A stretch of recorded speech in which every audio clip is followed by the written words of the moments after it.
Hello everyone! So alam nyo na pag may vlog ako, ibig sabihin resty ako. So yun na nga, dahil lagi tayong opening, nagkakaroon tayo ng body clock na nasasana yung katawan natin na maaga tayong gumigising.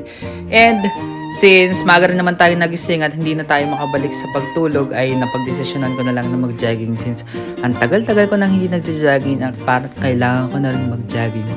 Grabe, sabi kasi dati ng doktor, sabi ko sa doktor, Dok, included ba yung pag tumatakbo at nagra-run ka sa shift? Sabi siya, hindi daw yun included. Hindi daw yun kasama. So, kailangan mo talaga mag-exercise. So, pumunta lang ako sa Skaha. Jog and walk lang naman ako. Hindi ko kaya yung dire-diretsong takbo. Kasi nga, hindi naman ako ganun kasanay tumakbo. Dito nga guys, sa Canada, ikaw na yung masasanay na laging babatiin mo yung nakakasalubong mo. Kasi, bumabati talaga sila. Pag hindi man sila bumati ng good morning, tatanguan ka nila o ngingitian ka nila. Napaka-babait ng mga, lalong-lalo na yung mga senior dito sa Canada.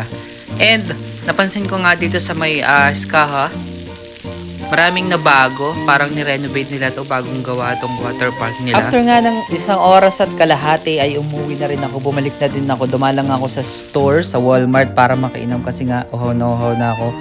Bumalik na ako and lumamig na kasi nawala yung araw. Tapos malamig din yung hangin. Hindi pa naman ganun ka-summer talaga eh. After ko nga mag-jogging ay nagpahinga lang ako ng ilang minuto tapos nag-shower na din ako. Kasi kung hihiga ako at tatambay ako sa couch ay aantokin na naman ako at wala na namang mangyayari sa buong araw ng rest day ko.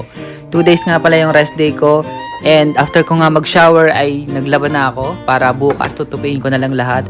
Then of course, nag-breakfast tayo. Hindi naman porket nag-jogging tayo today, hindi na tayo kakain.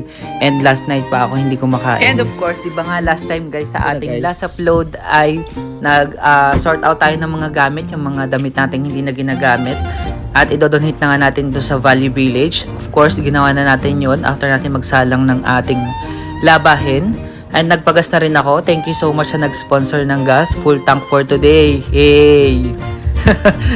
And after that, since andito lang din ako, nagpa-carwash na rin ako. Isang ikot na lang din para hindi na ako paikot-ikot. Share ko na lang din guys, nung isang araw ay may na-search ako.